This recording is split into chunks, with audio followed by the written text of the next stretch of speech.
So I'll briefly introduce Metabolic.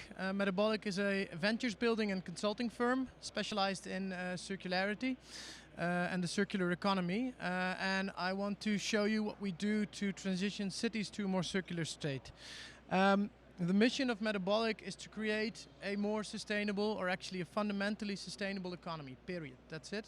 And we believe that to transform our economy, we need to start thinking differently about the way we plan and design cities. Cities are a key leverage point, basically, in transforming the whole economic systems. They occupy only a fraction of the surface of the Earth, but actually most of our resource flows and most of our waste go through them. Most of the emissions that we produce are indirectly relatable back to cities. So if we can change that geographically quite small point, and we can make use of the concentration of human activity, economic activities, and also resource flows that cities represent, we believe that we can really speed things up. And of course we need to. We all know we have 10, 15 years to basically fix things in terms of the climate and in terms of sustainability in general. So there's a rush, I would say. I want to show you, this is the big picture. Cities need to change, the economy needs to change. I want to show you that moving towards a circular city and a circular economy is a question of scale. It's a matter of which resource cycles you want to close where and when. And I want to show you that you can get going with this in a very practical way at 3 different levels. A very local level for experimentation and trying things out, the neighborhood and district level, and the level of the metropolitan region, which also holds a lot of potential for circularity. So let's move to the first example. It's a local project, one of the first projects that Metabolic has done. We now exist as a company for 6 years, and our first project is the Keuvel. The Keuvel is a former shipyard in the north of Amsterdam, and during the economic crisis, this plot of land was tendered by the city with a specific focus on sustainability and innovation. This meant that there was an opportunity to do something very different, and together with an architecture firm, Space and Matter, we partnered up and we subscribed for the tender and we won it. What we did is we created a circular office park that was aimed at demonstrating that circular urban development is actually possible. It's good to remember that both the plot of land and the budget for the Keuvel were tiny. We had around €500,000 euros. It's a temporary development, so the lease is for 10 years. And it's only a small plot of land. On the other hand, the ambitions in terms of circularity were very high. What we did at the Keuvel is we literally closed the resource cycle in a material sense. So we turned boats into buildings. Housing boats in the Netherlands are quite common, but space is much rarer than the boats themselves. So the plot of water in which you build the boat is worth much more than the building. So that meant that we could get these for sometimes no money, sometimes very little money, and we recycled them into offices. We also tried to show a different type of material cycle that you could close it, the nutrient cycle. So here you see our office, and on top of our office we've built a greenhouse, and below next to our office there's a technical space with a struvite filter. A struvite filter can extract the phosphorus from urine by adding magnesium, and that you can use as a fertilizer again. So in a bit of a microcosm sense, we were able to show that you can close part of the nutrient cycle on the site and produce some leafy greens and herbs for a restaurant nearby. This is what you'd actually get. So this is struvite. It's not as dirty as it sounds. And I think the interesting thing about the Keuvel is that in a very small scale, it showed that integrated circular design is possible. I've shown you 2 examples of the material cycle, but we've also largely been able to make the site run on sustainable energy through solar panels. We've even done a lot of social innovations, trading the energy between the offices through a blockchain currency.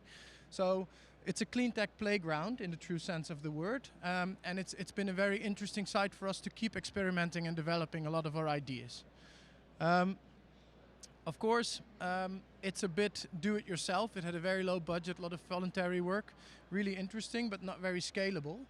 I think a different project of ours shows that at the neighborhood and district level, things become a lot more sensible in terms of the business case and scalability. I want to show that through an example project called Schoon Schip. So where the Keuvel turned boats into houses, Schoon Schip turned houses into boats. It's a community of 46 households in 30 floating buildings. It's located in the same area as the Keuvel. And it's meant to be the most sustainable floating neighborhood of Europe. Again, we've done this with Space and Matter as a partner in terms of the architecture. And it's quite exciting. This project started at the same time as the Keuvel, so 6 years back. Actually, this was a couple of weeks back where the first buildings are being dragged into place. So this really took, all in all, I think including preparations, almost a decade to realize. And it's quite exciting to see that it's actually happening now. What's really interesting is that with Schoon Schip, because of the larger budget and the larger scale, we were able to do some things that we wanted to do at the office park, but were unable to. So for example, in terms of energy storage and actually creating a smart grid, this was feasible at the scale of Schoon Schip, whereas at the Keuvel we had to say no due to budgetary reasons and because of the efficiency of material use in the batteries versus the energy gains, it didn't really make sense. So you see that when you start to scale up, literally, you can also close different resource cycles. And I think that's quite interesting with Schoon Schip. It's self-sufficient in terms of energy, and it has a very small grid connection, so it can also time the energy balance almost entirely throughout the year. It's largely self-sufficient in terms of water. There's a lot more food production going on, so it really shows already that we can close different types of cycles, and the extent to which we can close these resource flows is also much larger. So this has prompted us to also invest further into research in decentralized neighborhoods and districts. I'm not going to go into detail, but if you look at energy, water, organics, and also waste warm, residual heat, you can really get a long way in terms of self-sufficiency, and it's also economically and environmentally quite interesting. Still, even at that scale, there's a lot of material cycles that you can't close or that it doesn't make sense to close. So my last example that I want to show is a couple of more complex material flows, building materials and food waste, for which we would recommend closing them actually at the level of the metropolitan region. I think to start off with building materials, we've also done some urban mining assessments in Amsterdam. And I've recently concluded a study in which we calculated that the 2.6 million tons of building materials that are annually being released are, and this is of course a rough estimate, around 700 million euros in terms of value. This is an ongoing process, so the database that we use to calculate this is also online. Everyone can enter it, and there's a lot of discussion going on about the actual value of the resource flows, but at least it showed a big potential. And this becomes especially interesting when you can also pinpoint where the value is. So this is an example of a social housing corporation as well, showing for all of their assets throughout Amsterdam where they will have a surplus of materials, the blue pieces, or where they'll have a deficit. And this is based on their plans for demolition, for new build, and for renovation. So you can see that this abstract number maybe, which is interesting and it shows potential of 700 million euros in Amsterdam, that's fine, but I can't do anything with it. I need to figure out where it is and which projects are harboring this value. So that's what our more, when we start to implement the urban mining model, that's what it's about. So that's one example. And another example I want to show briefly is a different perspective. It's from food waste. This is a slide from the Repair project that we've done together with the AMS Institute, TU Delft, and a range of other partners. Repair is a very large Horizon 2020 project. And where the urban mining model was based on buildings and their locations, this is based on economic activities in their locations. and it predicts organic waste flows based on the type and the size of the economic activities taking place in the metropolitan region of Amsterdam. I think, again, this makes it much more easy to intervene specifically rather than just to put a broad goal on recycling organics in the city. It's a big issue in Amsterdam for a long time already, but now we know who produces certain types of organic wastes, and we can also see who might need them as a resource. So I think the actionable perspective really starts to increase when you increase the granularity of your analysis. That's also what I want to close off with. I think the examples that I showed you around planning and designing with resource flows and for circularity, they really show that at different scales, different solutions are viable and apply, and also the type of solution that you advocate or that you try to implement should really be sensitive to the context in which you implement it. So just maybe a bit of a silly example, but we could say that Amsterdam needs to be climate neutral.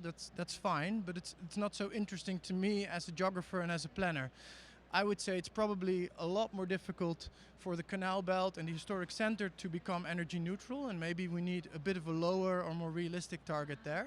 But then other areas in the city need to compensate.